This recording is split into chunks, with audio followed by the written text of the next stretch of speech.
Goeiedag en wat 'n wonderlike voorreg is dit nie om weer saam met jou te kan kuier nie. Dag 320 van jou lewe lig dagstukkies. En die tema van dag 320 is steeds besig. Genesis 1 vers 10. God het die droë grond aarde genoem.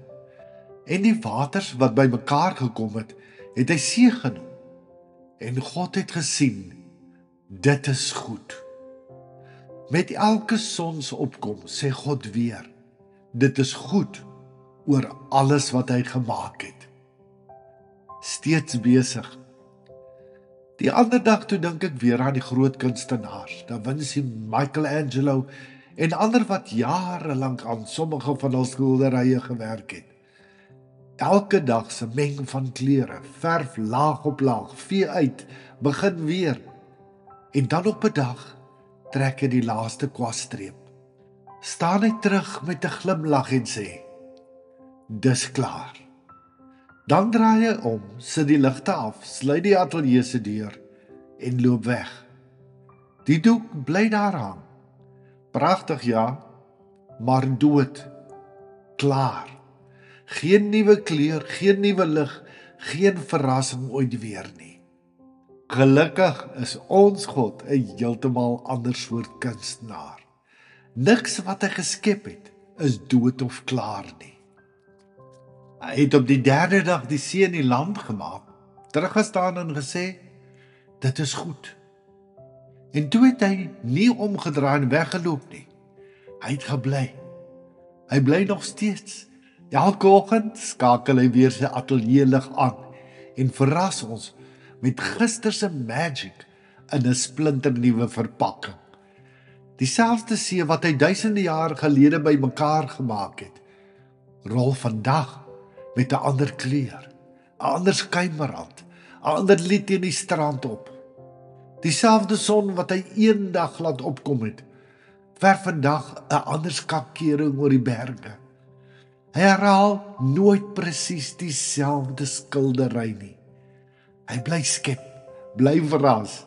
Hy bly en is steeds aktief besig in sy skepping. En nêrens was dit duideliker as daardie Kersaand in 1968 nie. 3 manne het om die maan gewentel. Voor hulle die maan se voorgrond, grys stowwerig, vol kraters, doodse klippe. Bill Anders het later gesê, dit het gevoel of jy oor 'n ou ashoop vlieg. Hoe leliker en droër daardie maanlandskap geword het, hoe meer het iets anders begin gebeur. Hulle draai om die rand van die maan en skielik kom die aarde toe op oor die horison. Earthrise. 'n klein helder blou balletjie vol lewe, afgeets tussen kontraste. Hoe dooier die maan, hoe mooier die aarde. Hoe donkerder die agtergrond, hoe helderder sprankel die goed wat God gemaak het. Die skepping is God se lewende handewerk. God het nie 'n dooie doek agtergelaat nie. Hy is steeds hier, besig om die see te roer, die wolke te skuif, die son te laat dans. Elke sonsopkoms is 'n nuwe kwastreep. Hoe leliker die kontras, hoe mooier die goed wat God gemaak het. Die maan se dooie landskap het die aarde se skoonheid laat skitter. Net so is God ook elke dag besig om elkeen van ons se lewensdoek met nuwe kontraste en kleure te versier. Soms laat God ons deur kaal, grys seisoene gaan, sodat ons skielik weer met nuwe oë kan sien hoe besonder die goed is wat hy gemaak het.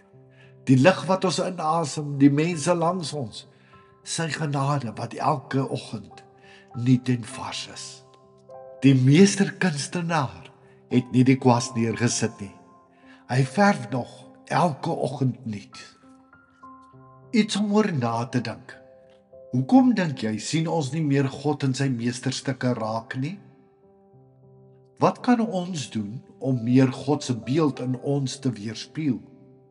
Hoe gaan jy vandag begin om saam met God aan jouself te werk?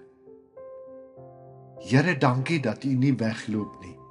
Dankie dat U elke oggend weer die lig aanskakel en ons verras met nuwe skoonheid. Maak ons oë oop vir alles wat U vandag weer nuut gaan maak. Amen. Laat my in jou gebed ook wees soos 'n Dawid sinne. Kom maak my vol. Laat my beker oorloop van al U goedheid en guns, U liefde en alles wat U is, na elkeen rondom my. Seën en oorvloedsmaat vir jou liefde groete, Shaal. Om elke dag 'n dagstukkie van Lewe Lig per WhatsApp te ontvang, kan jy net jou naam en nommer stuur na die nommer wat hier vir jou aangedui is. Jy is ook meer as welkom om ons Lewe Lig Facebookblad of ons Lewe Lig Gemeenskap YouTube kanaal te besoek. Shalom.